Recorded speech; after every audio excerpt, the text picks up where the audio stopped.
गोविंद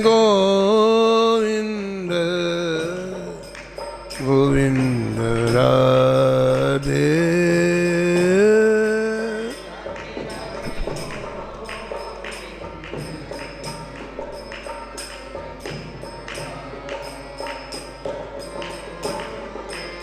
गोविंद राधे बोलो गोपाल राधे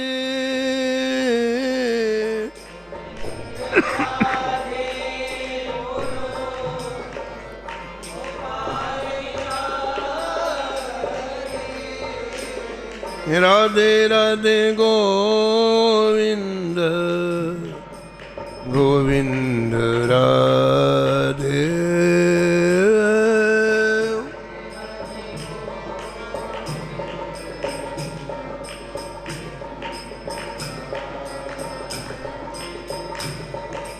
राधे राधे गोविंद गोविंद राधे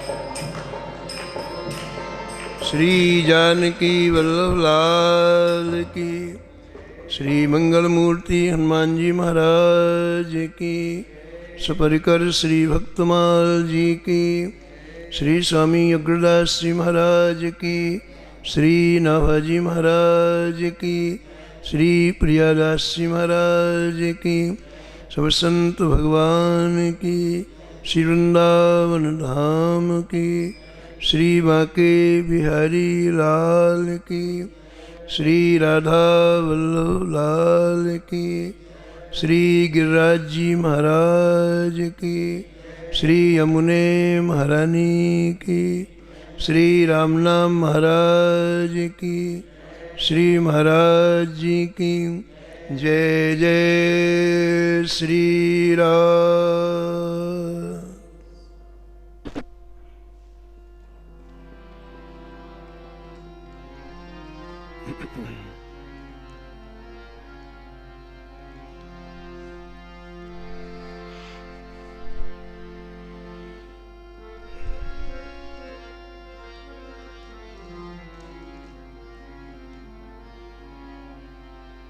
परमहंस वंसनी में भयो विभागी बानरो,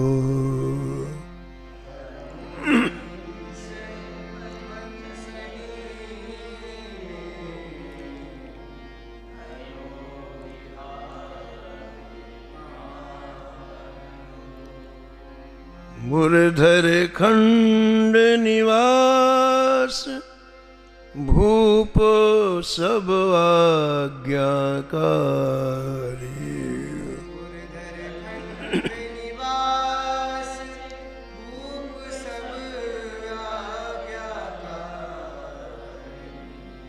राम नाम विश्वास भक्त पद रज व्रत धारी,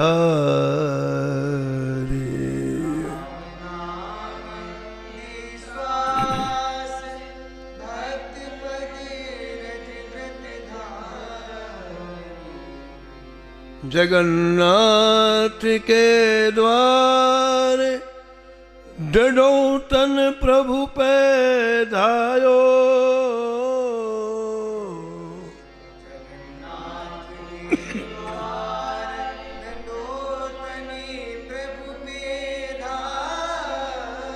दई दास की दाद हुंडी कर फेर पठायो,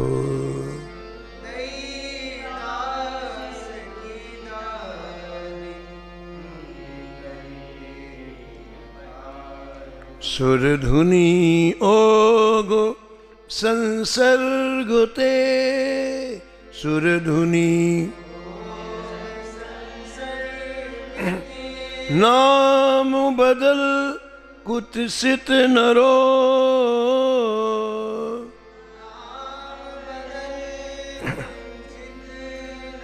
परमहंस वंसनी में भयो विभागी बानरो।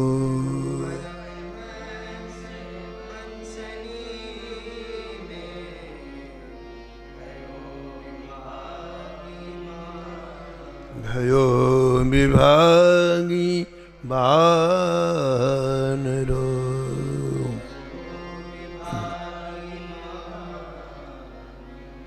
प्रातः स्मरणीय परम वंदनीय श्री नाभाजी महाराज परम पावन ग्रंथ श्री भक्तमाल में भक्तों के दिव्य चरित्रों का वर्णन किया है। इस सप्ताह में परम भागवत श्री लाखा जी का स्मरण करते हुए श्री नाभाजी महाराज निष्कर्ष के रूप में कहते हैं, आपने श्री राम नाम का आश्रय लेकर के संपूर्ण जीवन संतों को लाड लड़ाया।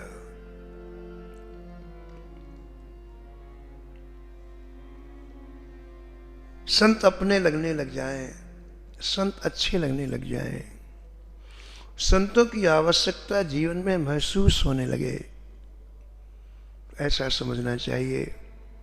बस अब हम बिल्कुल श्री ठाकुर जी के समीप में पहुंच गए। पापी और पुण्यात्मा की पहचान ही है। पापी को संत अच्छे नहीं लगते, पापी को सत्संग अच्छा नहीं लगता है, और जो पुण्यात्मा होते हैं वो इनके बिना रह नहीं सकते। पापवंत कर सहज स्वभाव,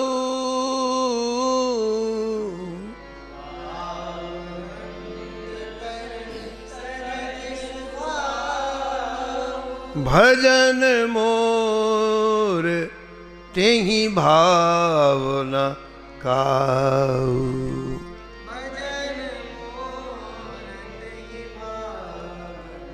श्री राम जी पापी की व्याख्या करते हुए कहते हैं कि जो पापी होता है उसका स्वभाव होता है, उसे संत अच्छे नहीं लगते।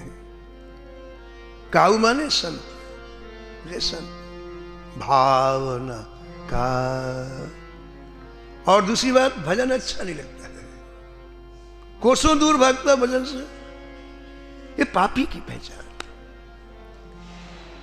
कोई व्यक्ति काला है, कुछ के बड़े बड़े दांत हैं, कि सींग है, वो पापी नहीं। अंतःकरण की स्थिति से पता चलता है कौन पापी कौन पुण्य। जिसे संत अच्छे लगे, प्रिय लगे, अपने लगे, वो पुण्यात्मा है। तो नाभाजी महाराज कहते हैं कि आपने दो ही काम किया लाखा जी ने। राम नाम को आश्रय बनाया। बड़े बड़े काम ये छोटे आश्रय में नहीं होते, अपने बल के आश्रय में नहीं होते, संपत्ति के आश्रय में नहीं होते, ये लोगों की जान पहचान के आश्रय में नहीं होते हैं। इनके लिए तो बड़ी ताकतवर चीज चाहिए। और सृष्टि की सबसे ताकतवर चीज क्या है? हरि नाम, राम नाम। इससे बड़ी ताकत है ही नहीं कहीं। संपूर्ण ऊर्जा का केंद्र है। तो आपने आश्रय तो राम नाम का लिया और उस आश्रय के द्वारा संत सेवा की।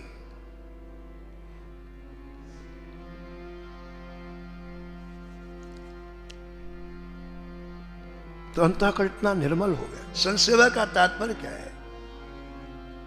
ऐसी खुराक मिलती है कि रोम रोम चिन्मय दिव्य निर्मल। किसी आराधना से नहीं होता है, किसी उपाय सेवा से होता है। और इतना निर्मल हो गया हृदय, इतना निर्मल हो गया। कल आपने सुना किसी ठाकुर जी ने लाखा जी को अपने हृदय से लगा लिया।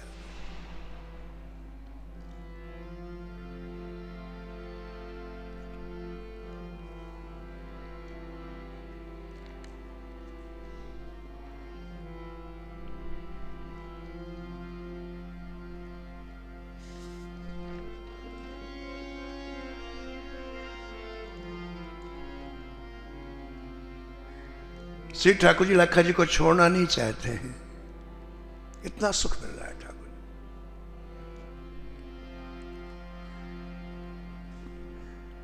लाखा अब तो मेरे पास रहो, यही रहो, मंदिर में ही रहो, कहीं जाना नहीं, यहीं रहो। जय जय, मैं आपके पास कैसे रह सकता हूं? मैं लड्डू खाऊंगा, पूड़ी खाऊंगा, तो मुझे बाहर भी तो जाना पड़ेगा। आपके शरीर के समीप में कैसे रह पाऊंगा? नहीं नहीं नहीं, जैसे हम कहीं नहीं जाते तुम भी कहीं मत जाना, तुम यहीं रहो, कहीं मत जाना। हम तुम्हारी देह को दिव्य देह बना देंगे कहीं जाने की आवश्यकता ही नहीं है। जैसे हम सब चीज सूक्ष्म रूप से खाते पीते, ऐसे तुम भी खाना पीना। हमारे शरीर के हो जाओ ना, ना कभी ना, आपके शरीर के नहीं होगा। आप तो हमारे मालिक हैं, हम आपके दास हैं। आपके शरीर, मैं तो दास बन के ही रहूंगा।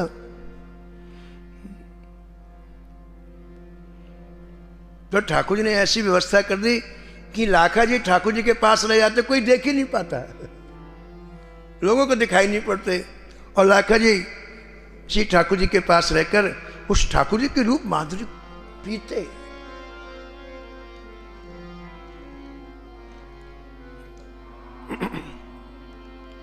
मन माधो को नेक निहारे,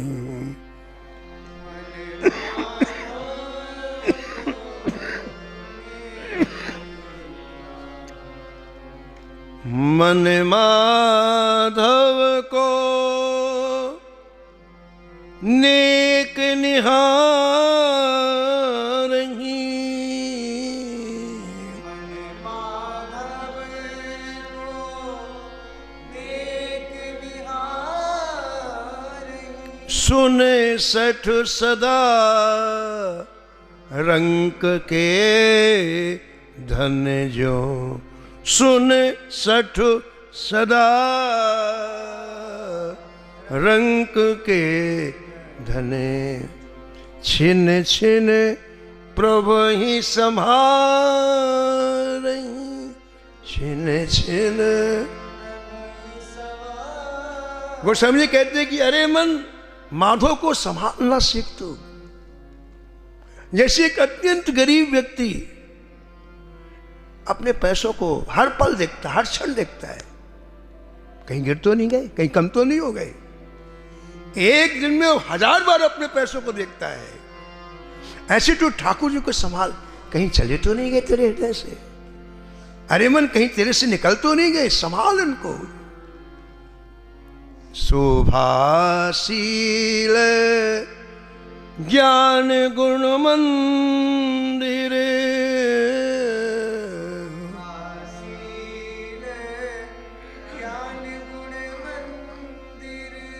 सुंदर परम उदारहि,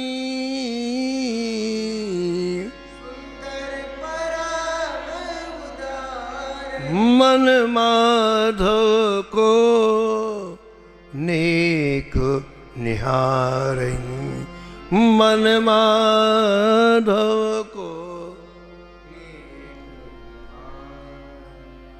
रंजन संत अखिल अघु गंजन,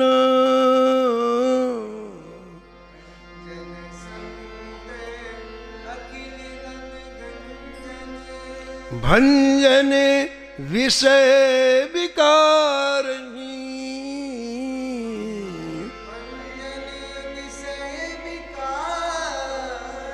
मन माधव को नेक निहारहि, मन माधव को जो बिनु जोगो जग व्रत संयम,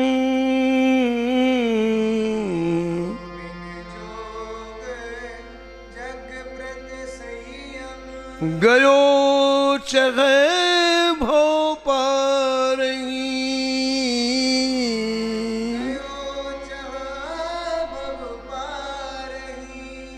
तुलसीदास निशिवासर हरिपद।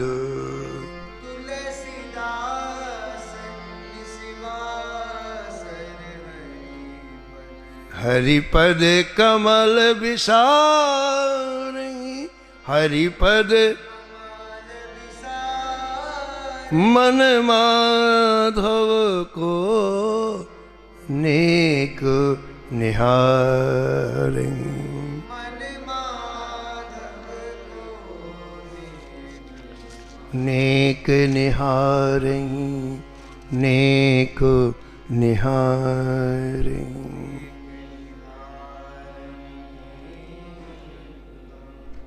भक्त और भगवान दोनों का आपस में संवाद इतना मधुर है कि कितने घंटों ठाकुर जी बात करते रहते, ठाकुर जी का मन नहीं भरता।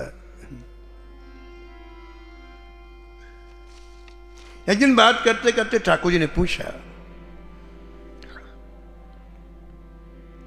बेटी एक कुंवारी ब्याह देत न बिचारी मन। बेटी एक कुंवारी ब्याह इतना बिचारी मन। धन हरि साधुन को कैसे कह लगाइए। धन हरि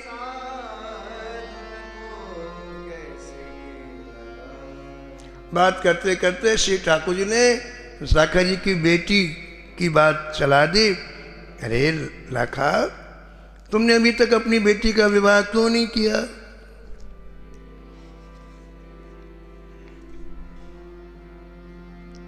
तो लाखा जी ने सीधी सी बात कह दी।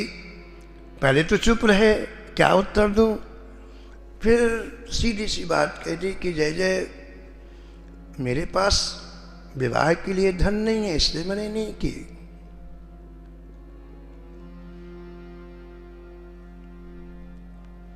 ऐसा क्यों कहा? ऐसा इसलिए कहा, लाखा जी ने एक निश्चय किया अपने जीवन में कि ये शरीर वात पित्त कफ इन 3 धातुओं से बना हुआ है, जो मुर्दे के सरीके है।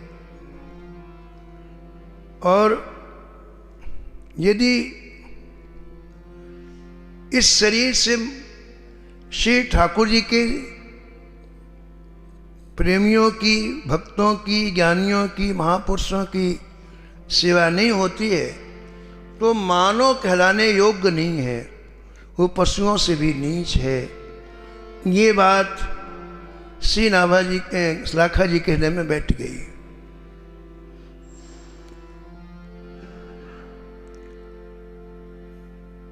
भागवत जी में लिखा है कि जो व्यक्ति इस सौतुल्य देह को ही अपनी आत्मा मानता है और स्त्री पुत्र आदि को ही मैं मानता है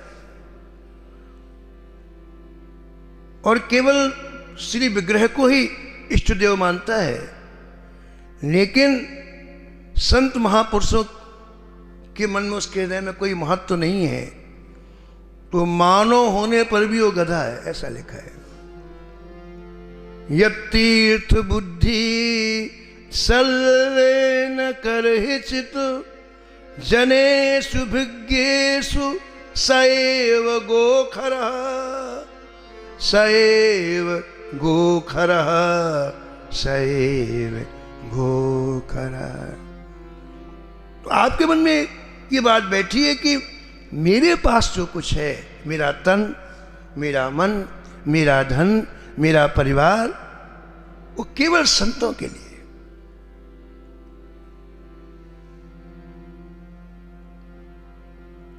सेवा करते करते आपके हृदय में विशुद्ध बुद्धि उत्पन्न हो गई और आपको ऐसा लगा कि हम संतों के ऋणी हैं,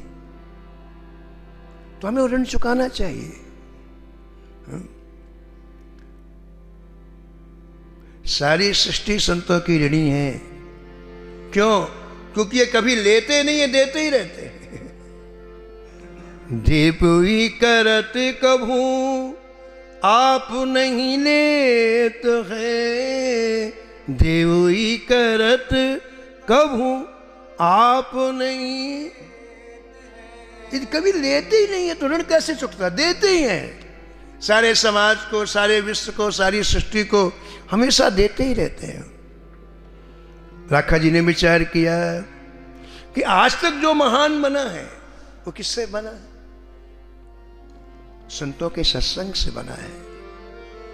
मत की रति गति भूत भलाई, जब जेहि जतनो जहां जेहि पाई, सो जानब सतसंग प्रभाऊ, लोकहूँ वेद न आन उपाऊ।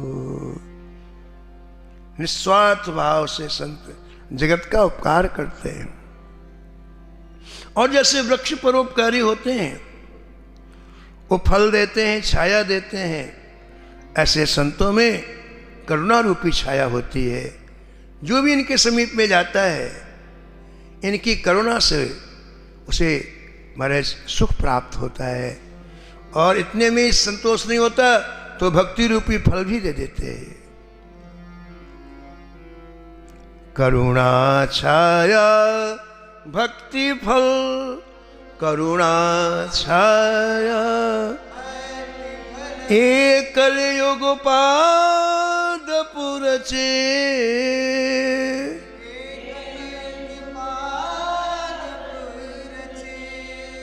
ये संतजन जीव मात्र के लिए कामधेनु के समान है।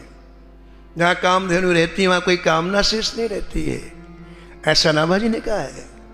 न जाने कितने लोग कामना सहज रूप में पूरी कर देते हैं।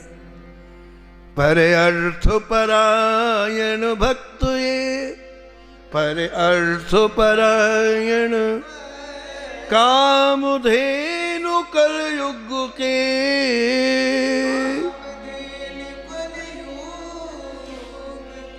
नाभाजी महाराज कहते कि ये संतजन साक्षात चिंतामणि है।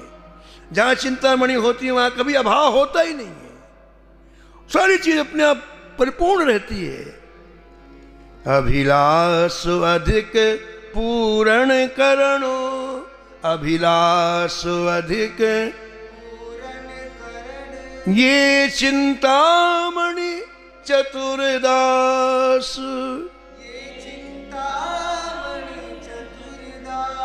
और ये संत जहां रहते हैं वहां ठाकुर जी का परम पावन यश लोगों के कर्ण रंध्रों के द्वारा अंतःकरण में प्रविष्ट कराते हैं।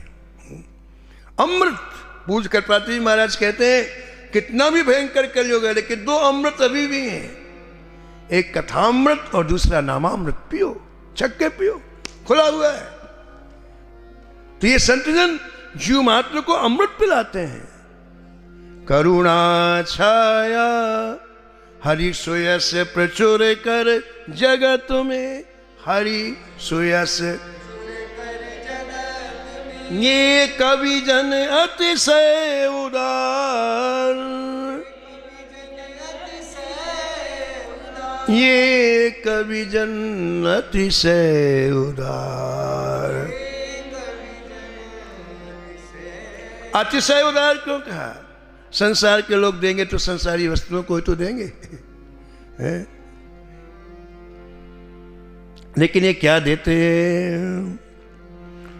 चिंतामणि लोक सुखम सुरद्रुहु स्वर्ग संपुदम, प्रयक्षति गुरु प्रीतो वैकुंठम योगी दुर्लभम।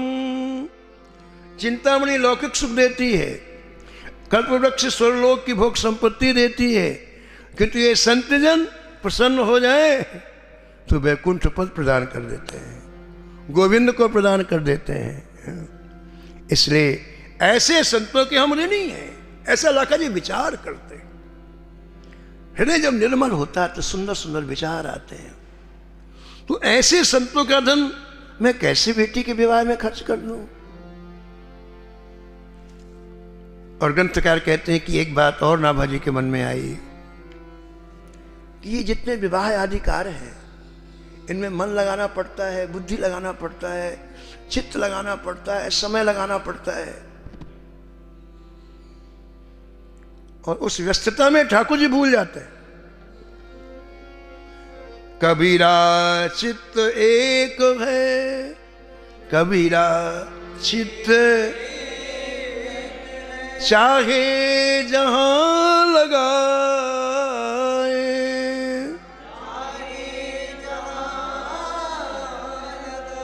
या तो इससे भजन कर, या तो इससे, या फिर विषय कमाए, या फिर विषय कमाए। इसलिए लाखा जी का मन नहीं होता। लेकिन जिसने अपना सब कुछ ठाकुर जी को दे दिया है, वो करवट लेता तो ठाकुर जी को कष्ट होता है। उसके बाकी कार्यों को तो छोड़ दो। जिसने अपना सब कुछ ठाकुर जी को दे दिया, वो करवट लेता है और कोई तकलीफ हो तो ठाकुर जी को कष्ट होता है। इसलिए ठाकुर जी ने कहा, भैया बिटिया का विवाह कर दो। कीजेवा को काज कही जगन्नाथ देव जू ने, कीजोवा को काज लीजे मोह पे द्रव्य उड़ने को न आइए, लीजे मोह पे द्रव्य। मेरे खजाने से पैसे ले जाओ, आ जाओ बिटिया का ब्याह कर लो, लो। कहते हैं ये सुनने के लिए तैयार नहीं थे लाखा जी। लाखा जी केवल प्रभु को चाहते हैं, प्रभु से नहीं चाहते। इसी का नाम प्रेम है। यहां प्रभु से शब्द आ गया ना, वो काम हो गया। हम कुछ भी याचना करें, चाहे मुक्ति की याचना करें, अपने कल्याण, वो काम हो गया। याचना आई, प्रेम खत्म।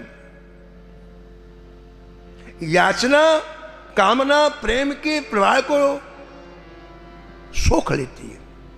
याचना अग्नि है, जला देती है इस प्रवाह को, ड्राई हो जाता, सूखा हो जाता सब मामला। इसलिए भक्त को पूरे नहीं लगता है। जब ठाकुर जी ने कहा कि खजाने से पैसे तो ले जाओ, तो कहते नेक हूं ना, बड़ा बुरा लगा, बड़ी व्याकुलता हो गई लाखा जी को। और इतनी व्याकुलता हुई कि ठाकुर जी के पास से चले गए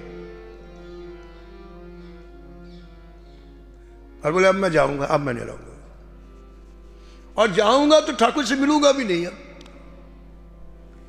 विदा पे न भय चले द्रग भर ले गए, विदा पे न भय। ये कहां से बिटिया हो गई? श्री ठाकुर जी को धन देना पड़ रहा है, उनको बहुत बुरा लग रहा है। ये बीच में व्यवहार क्यों आ गया? श्री ठाकुर जी के मन में बात आ गई। आज ठाकुर जी से मिलके नहीं आए तो रो भी रहे खूब, और ठाकुर जी धन देने के लिए कहा तो बड़ा कष्ट हो रहा है। कहते हैं द्रग रोते रोते जगन्नाथपुरी से चले लाखा जी मारवाड़ के लिए। और ठाकुर जी तो ठाकुर जी है ना, अपने भक्त को ऐसा रोता हुआ ठाकुर जी को सहन थोड़ी होता है। जगन्नाथपुरी से मारवाड़ के बीच में एक स्ट्रेट थी, पहले छोटी छोटी स्ट्रेट थी राजाओं की। आपने एक राजा को स्वप्न दिया जगन्नाथ जी ने, मेरा प्रेमी, मेरा भक्त तुम्हारे राज्य की सीमा से अभी गुजरेगा,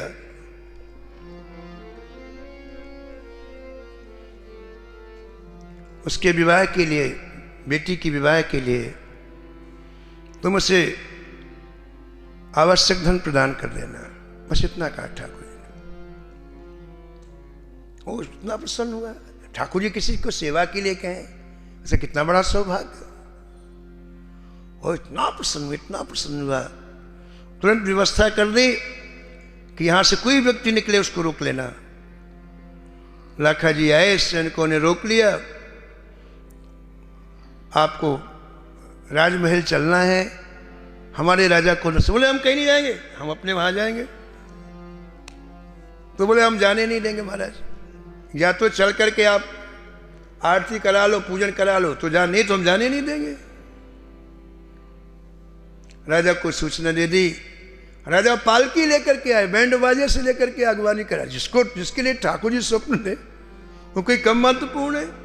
राजा को पता चल गया कि हमारे ठाकुर जी ने पालकी इनको भेजी, तो बोले हम भी पालकी लेके जाएंगे। तो लाखा जी को पालकी में बैठा करके बड़ी शोभा यात्रा के साथ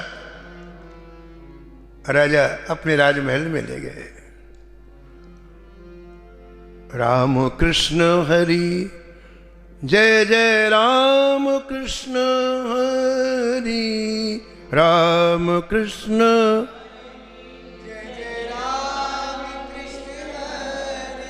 राम कृष्ण हरि जय जय राम कृष्ण हरि।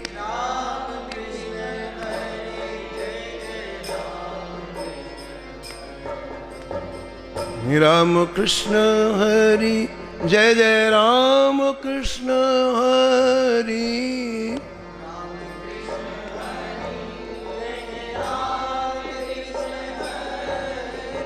राम कृष्ण हरि जय जय राम कृष्ण हरि।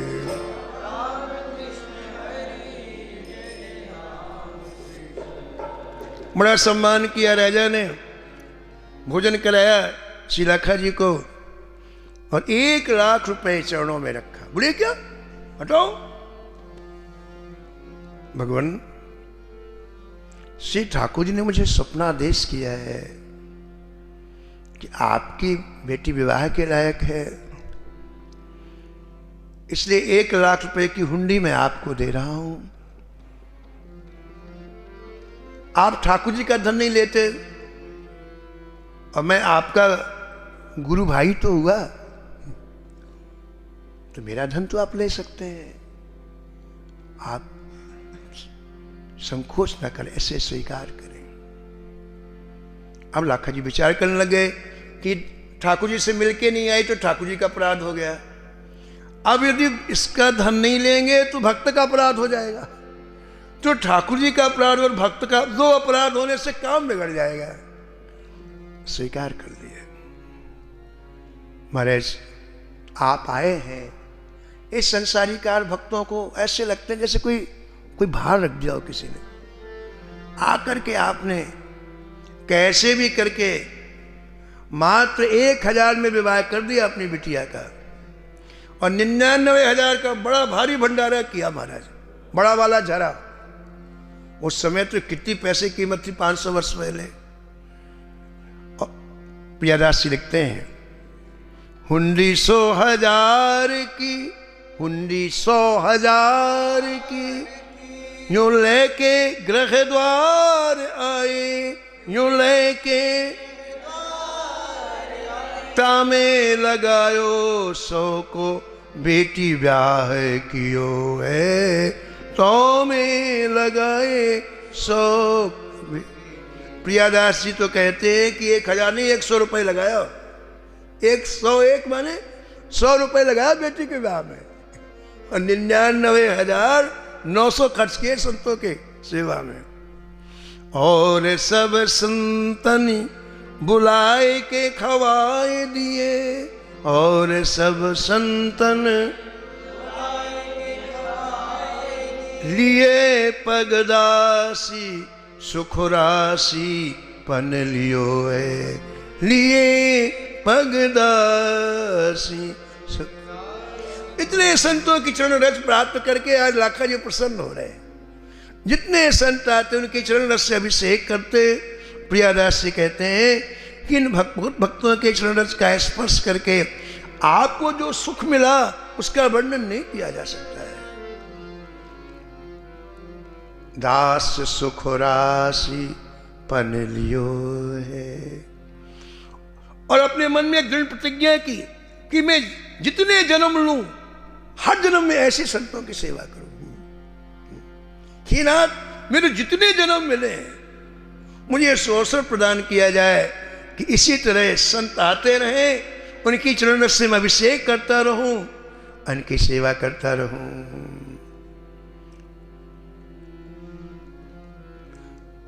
लाखा जी का चित्र वर्णन करते करते प्रियादास जी प्रेम के समुद्र में डूब गए और कहा भैया मैं क्या बताऊं, ये तो मैंने वानगी बताई है।